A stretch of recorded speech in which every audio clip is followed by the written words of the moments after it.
Muy buenos días para todos. Gracias por acompañarnos de nuevo en las actividades del programa de Medicina Crítica y Cuidado Intensivo de la Universidad de Antioquia en el marco de las aulas abiertas de la facultad. Para el día de hoy tenemos en el club de revistas un artículo muy interesante que trae la doctora Alejandra Gallo. La doctora Alejandra es anestesióloga y fellow de primer año de nuestro programa y trae un artículo que siempre, o digamos que un artículo sobre un tema que siempre despierta mucha controversia: cómo evitar y manejar la falla renal aguda con el manejo de fluidos, y de manera restrictiva o de la manera corriente como acostumbramos siempre manejarlos en la unidad de cuidado intensivo. Nos acompaña también el doctor Joaquín Rodelo, que es el coordinador metodológico de esta reunión, y me imagino que fue el asesor de este artículo. Al final de la presentación de Alejandra, si tienen preguntas o comentarios, por favor, utilizar la herramienta de levantar la mano o mandarlos por el chat. Yo los voy leyendo. Muchas gracias. Bienvenida, Alejandra. Adelante. Buenos días para todos. Mi nombre es Alejandra Gallo. Yo soy residente de cuidado crítico de primer año. Un agradecimiento especial al doctor Joaquín Rodelo, que me ayudó a seleccionar el artículo y con la asesoría metodológica, pues sí, en la discusión del mismo. Entonces vamos a revisar este artículo que fue publicado hace 2 meses en Intensive Care Medicine, que se llama Manejo Restrictivo de Líquidos versus Cuidado Estándar en pacientes con lesión renal aguda. Este es un estudio aleatorizado de factibilidad. Entonces, para empezar, quería pues mencionarles que los líquidos son la segunda intervención más común en los pacientes con cuadros agudos, esto después del uso de oxígeno, y que tenemos claramente identificado que el beneficio del uso de los mismos en los pacientes que tienen shock o en los pacientes que tienen una lesión renal aguda cuando los usamos de forma temprana. Sin embargo, sigue siendo pues dilema cuál líquido utilizar, cuánto y cuál es el mejor momento para hacerlo, y también cuándo suspenderlos. Esto teniendo en cuenta que en el momento existe evidencia creciente que se ha venido recopilando en los últimos años de que el uso excesivo de estos líquidos endovenosos se asocia con mayor mortalidad, mayor estancia hospitalaria y mayor mortalidad. Y todavía nos hacemos esta pregunta de cuál es la relación causa-efecto y de qué es primero, si el uso indiscriminado de esos líquidos endovenosos y la lesión renal aguda, o si primero pues hay una lesión renal aguda, utilizamos líquidos y sobrecargamos a los pacientes. Quería traerles esta gráfica para mostrarles pues la asociación de lesión renal aguda con sepsis, y es que es un círculo de no terminar, porque cuando tenemos un paciente chocado o con un choque séptico o solo séptico en la UCI, vamos a tener varios componentes que van a hacer que desencadenemos una lesión renal aguda. Entonces se va a presentar disfunción endotelial, esto va a causar lesión o se presenta lesión o daño en el glicocálix, esto va a facilitar una fuga capilar que nos va a llevar o nos va a empeorar el estado de hipovolemia que ya tenemos en esos pacientes, y como consecuencia pues la respuesta habitual de nosotros en las unidades de cuidados intensivos es utilizar líquidos endovenosos, que estos nos van a potenciar aún más ese daño del glicocálix, y esto secundario pues vamos a ver que por el aumento de las presiones venosas, por el edema pericapsular, va a empeorar la función renal, puede causar lesión renal aguda y pues finalmente en una doble dirección vamos a producir sobrecarga de líquidos o sobrecarga de volumen tanto por los líquidos endovenosos que utilizamos como por la lesión renal aguda que se está presentando. Entonces tenemos que tener en cuenta o debemos mirar la sobrecarga hídrica no como una consecuencia de la reanimación o como una consecuencia de que el paciente presente una lesión renal aguda, sino más bien como un mediador de desenlaces adversos. Ya sabemos que tiene una asociación clara con mortalidad y hay estudios que muestran que incrementos del 10% del peso basal en la UCI se asocian con más falla ventilatoria, mayor necesidad de ventilación mecánica, mayor incidencia de sepsis, y cuando los pacientes de forma concomitante presentan lesión renal aguda y sobrecarga de volumen, hay un aumento significativo de la mortalidad a 30 y a 60 días. ¿Y esto por qué? Porque esa sobrecarga hídrica va a causar una serie de consecuencias en diferentes órganos.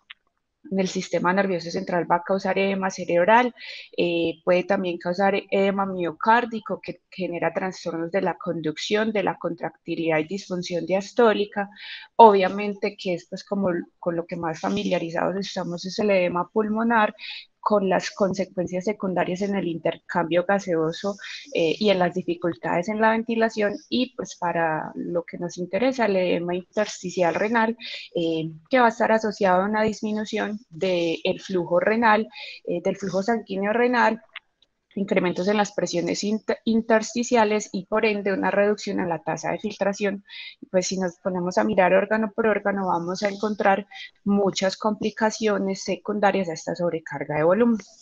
Entonces, cuando miramos la importancia de este tema, hay varios estudios epidemiológicos que son grandes. Este es uno de ellos. Este es un estudio prospectivo que se realizó de forma internacional en 97 centros, y lo que ellos querían mirar eran los desenlaces a la alta hospitalaria de los pacientes que presentaban lesión renal aguda eh, en la UCI. Ellos encontraron que en esos centros alrededor del 50% de los pacientes presentaban lesión renal aguda, un quinto eran CAIGO 1, un décimo de los pacientes presentaban CAIGO 2 y un tercio eran CAIGO 3, pues del total de los pacientes, y aproximadamente en el 13% era necesario utilizar terapias de reemplazo renal. Eran pacientes crónicos, pero el 25% de estos eran pacientes agudos. Ahora, lo importante de este estudio es que ellos encontraron una relación directa de la lesión renal aguda con mortalidad. Empezando desde el estadio 1, cuando hacían pues, ajustes de acuerdo a variables, encontraban una asociación directa y ORs que no cruzaban la unidad para mortalidad y eran progresivos dependiendo del estadio de la lesión renal, es decir, a una lesión renal aguda de mayor nivel, pues mayor es el riesgo de mortalidad de los pacientes a corto y a mediano plazo. Entonces, estos son los ORs que ellos encontraron para CADICO 1, un OR de 2.1, para mortalidad, para CADICO 2 de 3.8 y CADICO 3 de 7.1. También hay que tener en cuenta que aún los pacientes que no tienen compromiso de la función renal dada por elevaciones de la creatinina ni por deterioro del gasto urinario, pero que tienen biomarcadores positivos, tienen peores desenlaces y que aun cuando los pacientes recuperan su función renal, tienen más riesgo de muerte a un año. Este es el segundo estudio importante, que es el FINACI. Este estudio se realizó en 17 unidades de cuidados intensivos. Es un estudio también prospectivo y recolectó más o menos 2.900 pacientes. Ellos encontraron pues una serie de factores de riesgo que ya conocemos para presentar lesión renal aguda en las unidades de cuidados intensivos. Son muchas de las intervenciones que utilizamos frecuentemente, pero también encontraron una asociación directa con mortalidad. Esta eran sin hacer pues ajustes, y cuando hacían los ajustes también dependiendo del estadio encontraban que según el estadio la tasa de mortalidad iba empeorando o iba aumentando de forma concomitante con el estadio de la lesión renal aguda.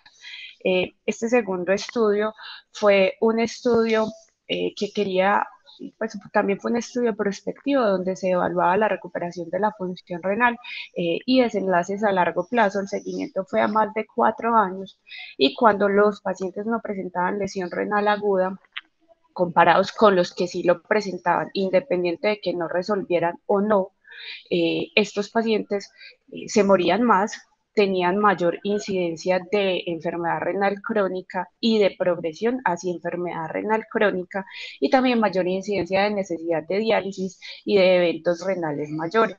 Y cuando miramos, pues estas curvas de Kaplan-Meier, también encontramos que los desenlaces no son buenos, independiente inclusive de que presentaron una lesión renal aguda y la resolvieron. O sea, esto continúa siendo un marcador de malos pronósticos. También para la incidencia de enfermedad renal crónica y para el riesgo de progresión de la enfermedad renal crónica basal que pudieran tener los pacientes.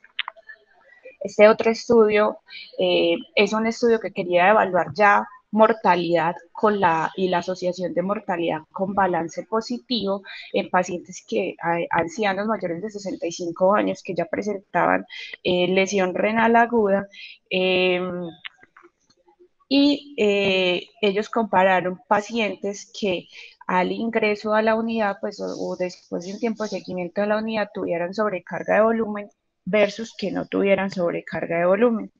Ellos evaluaban el balance a las 72 horas. O previo, si los pacientes necesitaban terapia de reemplazo renal, hacían pues como la evaluación y ellos querían mirar pues también la sobrevida al alta de la UCI o a los 7 días. Ellos que encontraron que aún después de hacer análisis de propensión, perdón, había una diferencia que era estadísticamente significativa para los grupos de sobrecarga de volumen versus no sobrecarga de volumen. Es decir, cuando en todos los grupos que ellos analizaron, aún pues, haciendo un modelo sin ajustes y modelos ajustados a la edad, al sexo, al índice de comorbilidad o ya variables hemodinámicas como la presión arterial sistólica, valores de creatinina, y cuando hacían ese análisis de propensión, todas las P's eran estadísticamente significativas con intervalos de confianza que también lo eran para la sobrecarga de volumen, concluyendo así pues, que los pacientes que tenían lesión renal aguda y que además de eso tenían sobrecarga hídrica eran pacientes que se morían más. Ya pues como para finalizar esta parte, este último estudio también es un estudio retrospectivo que evaluaba los pacientes que presentaban lesión renal aguda en el día 1 y también los evaluaban si progresaban a lesión renal aguda estadio 3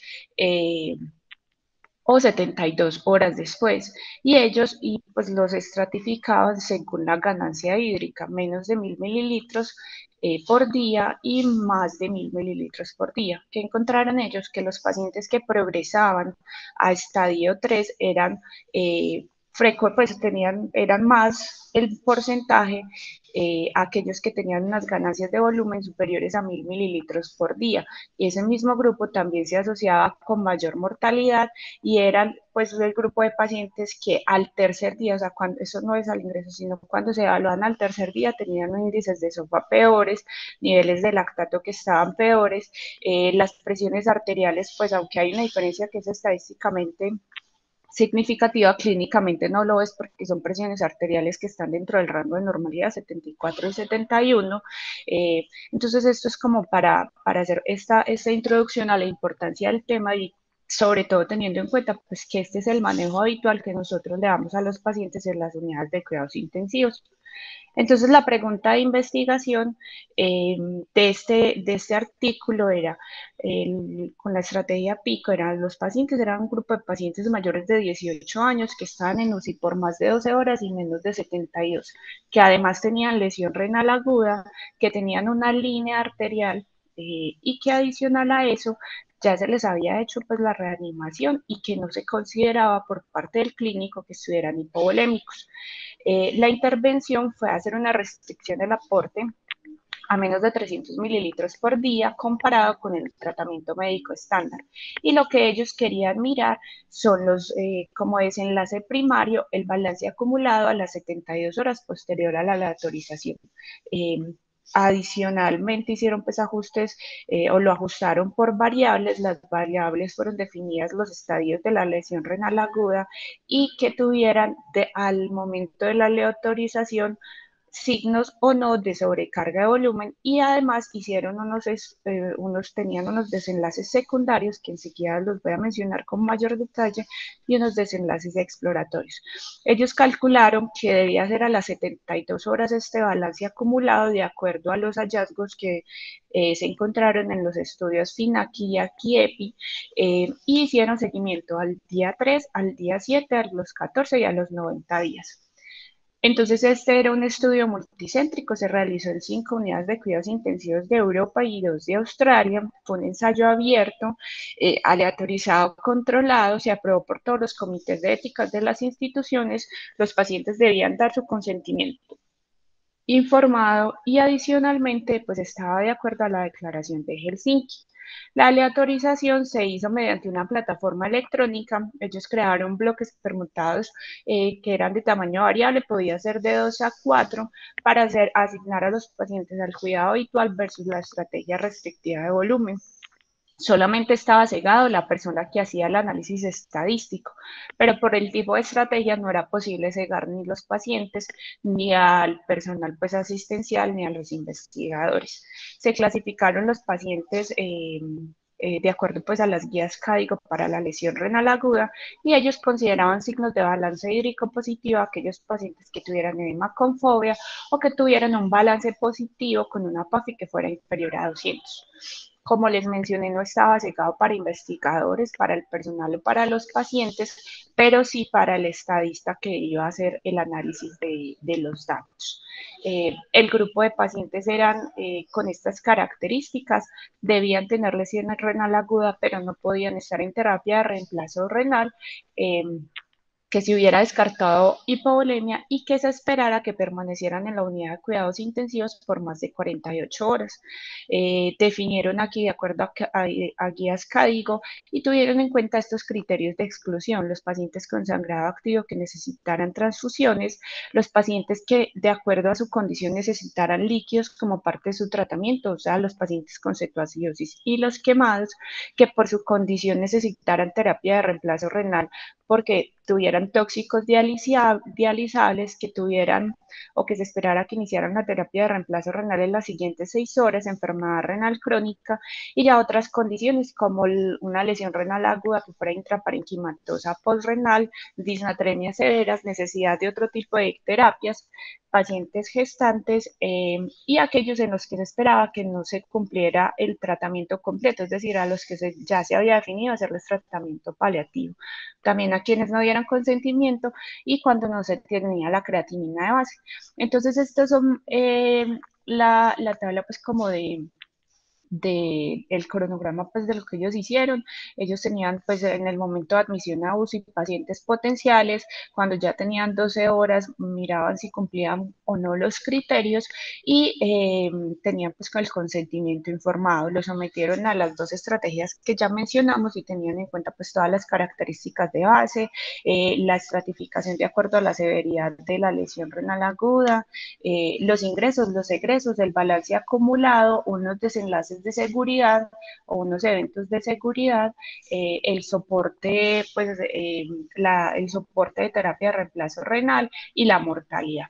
Entonces, las intervenciones es el manejo restrictivo, lo definieron como restringir el aporte diario de líquidos solamente a medicamentos y a la nutrición que tuviera el paciente. No se administraban líquidos de sostenimiento diferentes a la nutrición.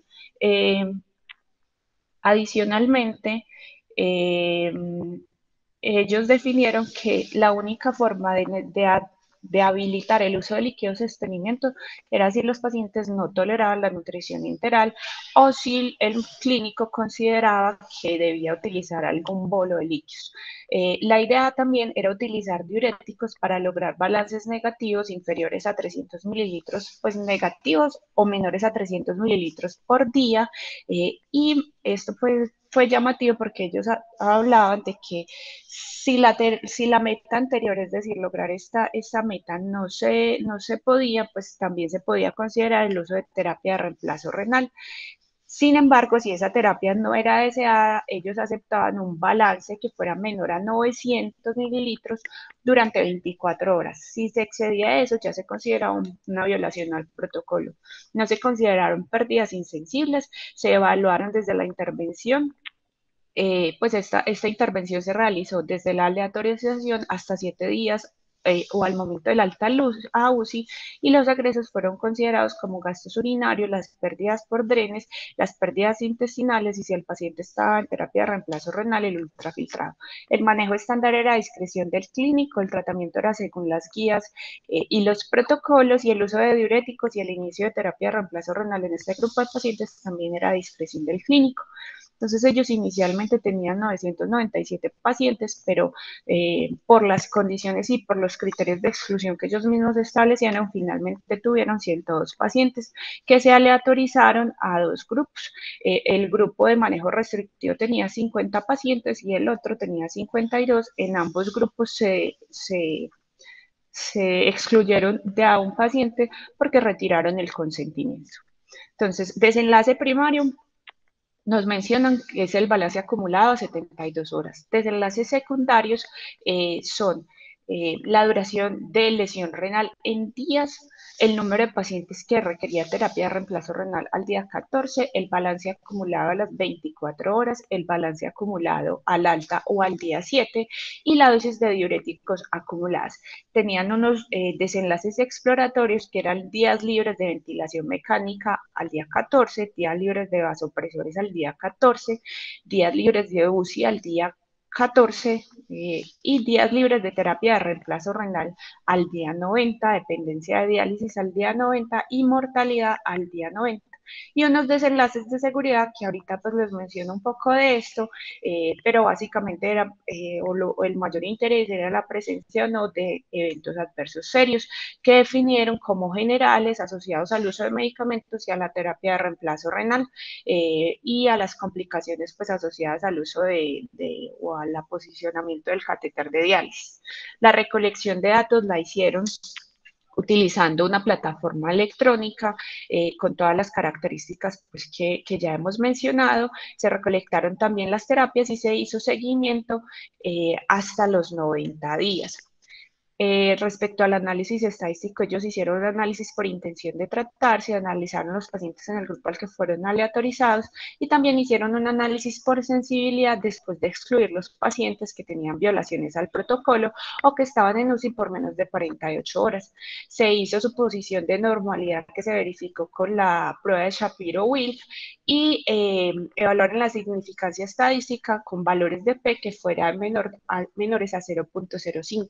Hicieron análisis de regresión logística, utilizaron este software de R estadística versión 3.6.2 y ellos calcularon, de acuerdo al estudio PIACI y FINACI, que la diferencia de 1.200 mililitros era adecuada para definir una diferencia estadística para su desenlace primario.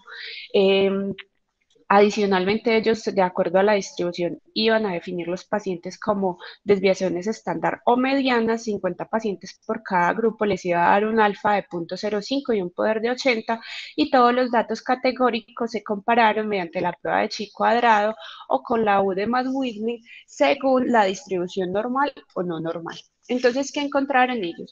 Dentro de las características de los pacientes, pues eran pacientes muy heterogéneos, que tenían múltiples comorbilidades, que eran pacientes que ingresaban por emergencias o posteriores a intervenciones quirúrgicas. El tiempo al momento de la aleatorización fue de 33 horas y de 30 para el grupo de manejo restrictivo y cuidado estándar respectivamente.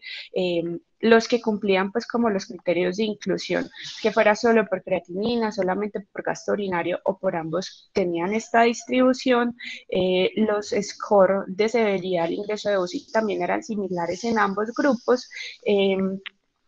La presencia de sobrecarga al momento de la estratificación también era similar y los estadios de la lesión renal aguda, y llamativamente los pacientes en el grupo pues, de cuidado habitual eran pacientes que tenían más soporte ventilatorio, más uso de vasoactivos y también aunque no son diferencias pues que muy llamativas, pero si están presentes eran pacientes en número más frecuente que tuvieran shock o que estuvieran sépticos.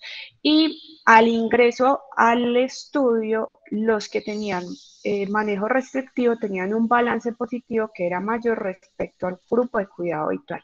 Esta es pues como una tabla que presenta una tabla de cajas y bicotes que presentan para el seguimiento, esto siendo los ingresos, esto los egresos y este finalmente pues el balance. Llama la atención pues que notamos que en los dos grupos la tendencia era a tener ambos balances neutros o negativos durante los primeros 7 días de seguimiento. Entonces, ¿qué encontraron ellos como desenlaces primarios y secundarios?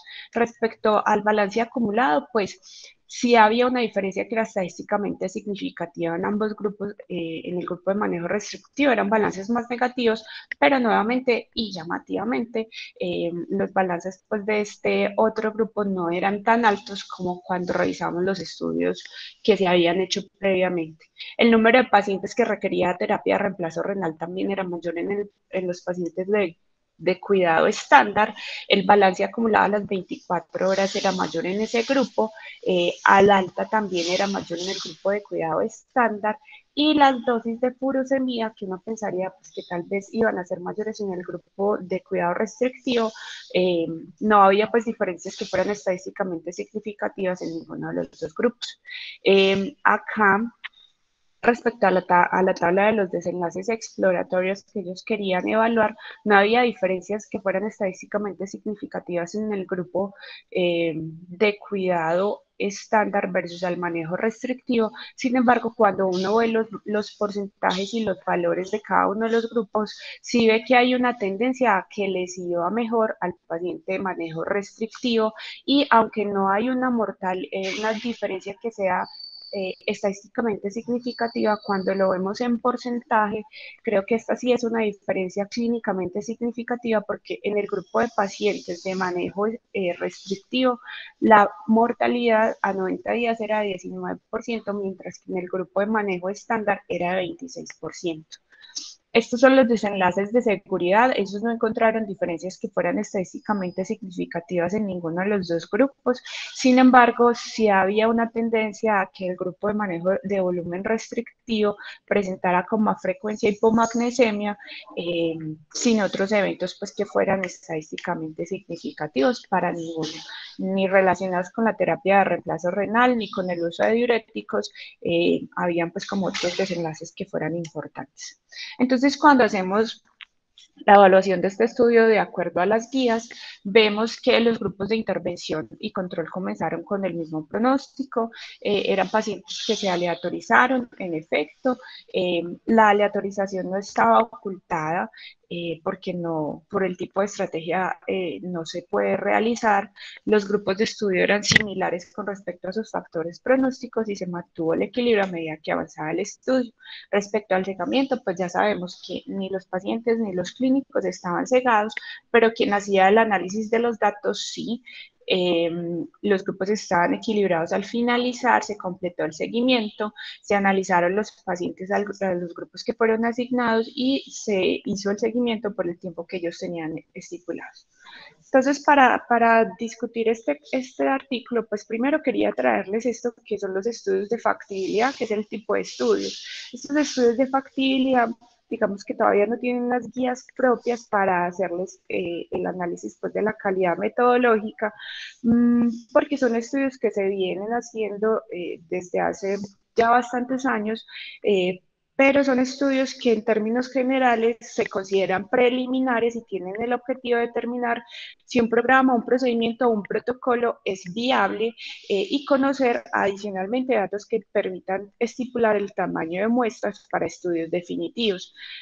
Las revistas, muchas no tienen pues como unos listas de chequeo para determinar si estos estudios, pues como el componente metodológico de estos estudios, hay algunas que sí lo tienen, pero en general ellos tienen pues como estos objetivos, mirar tamaño de muestra, número de sujetos elegibles, qué tan costoso puede ser, por cuánto tiempo se deben seguir, qué pacientes se deberían excluir, cómo hacer la aleatorización, cómo recopilar datos, el seguimiento, y finalmente pues si son estudios que son viables, aceptables en su intervención y también si son seguros.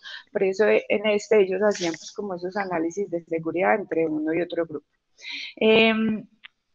Es importante, pues como cuando comparamos este tema respecto a temas previos, aquí este estudio fue publicado en 2006 y era la comparación de dos estrategias de líquidos en pacientes que tenían lesión, lesión pulmonar aguda o SRA, y utilizaban una estrategia restrictiva versus una estrategia liberal. Estos pacientes eran pacientes que se asignaban a grupos de variables hemodinámicas, que eran 20 grupos que se asignaban o se categorizaban de acuerdo pues a las mediciones que tuvieran por catéter de arteria pulmonar. Fueron 1000 pacientes que se siguieron durante 7 días. El desenlace primario era mortalidad a 60 días y los secundarios eran días libres de ventilación mecánica, días libres de falla orgánica. Esta tabla la traje para mostrar que en este estudio sí había una diferencia mucho mayor en los balances hídricos, que iban siendo cada día más positivos en el grupo de manejo liberal versus el grupo de manejo conservador, y respecto a los desenlaces no había una diferencia que fuera estadísticamente significativa en términos de mortalidad, pero yo creo que eso también es importante porque no ponerles líquidos a los pacientes no les aumenta la mortalidad. Los pacientes que tenían estrategias conservadoras tenían más días libres de ventilación, más días libres de UCI, tenían menos falla cardíaca, aunque reportan pues como mayor incidencia de alteraciones en el sistema nervioso central, y eran pacientes que tenían menos diálisis al día 60. Esto sin diferencia estadísticamente significativa, pero nuevamente también en porcentaje es un número importante. Entonces lo que ellos plantean como conclusión es que no hay diferencias en el desenlace primario, pero esa estrategia conservadora sí mejoró la función pulmonar, acortó los días de ventilación mecánica, los días de cuidado, el tiempo de estancia de cuidados intensivos, sin aumentar fallas de otros órganos, y que esos resultados apoyaban el uso de una estrategia conservadora en el manejo de líquidos en los pacientes con SRA. Entonces, listo, cuando vemos esto, pues que la sobrecarga de volúmenes aumenta la mortalidad, que tenemos pues unos desenlaces progresivos, que esos pacientes con sobrecarga progresan más fácil a estadios avanzados de lesión renal aguda, que cuando hacen lesión renal aguda son pacientes que a corto, a largo y a mediano plazo se mueren más y que tienen peores desenlaces. Lo siguiente que nos preguntamos era si deberíamos utilizar estrategias cuando ya los tenemos con balances positivos, con la intención de lograr balances neutros o negativos, incluyendo la terapia de reemplazo renal. Y para eso les traje este estudio que se publicó el año pasado. Este es un estudio secundario o un análisis secundario del renal, que lo que quería mirar era la asociación entre la tasa de ultrafiltración neta con la mortalidad en los pacientes críticamente enfermos que reciban terapia de reemplazo renal de tipo de hemodiafiltración veno-venosa continua.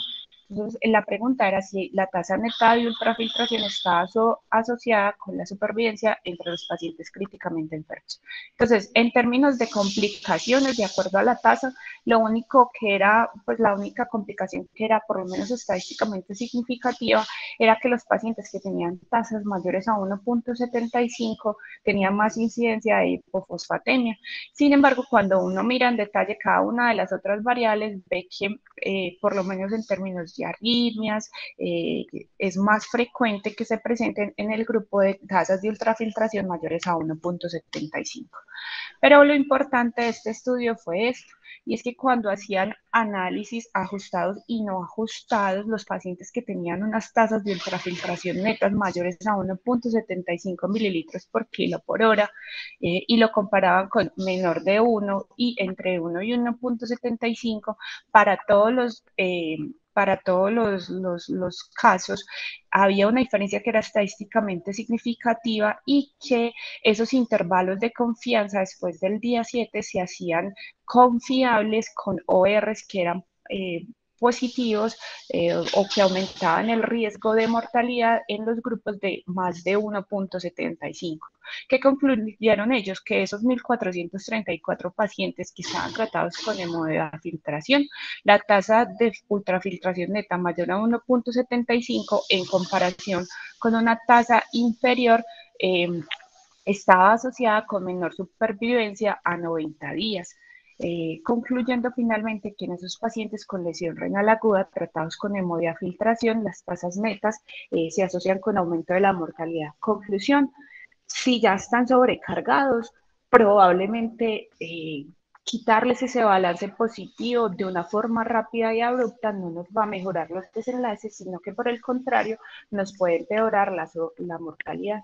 Entonces, ya para concluir, quería pues mencionar que las estrategias restrictivas parecen ser cuando menos seguras y que no aumentan la mortalidad.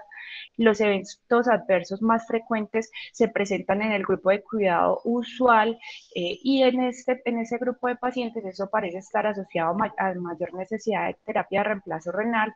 Las estrategias restrictivas en pacientes que ya están reanimados son posibles, seguras y podrían resultar en menos adversos, y existen asociaciones claras entre la sobrecarga hídrica y los desenlaces duros a corto y a mediano plazo.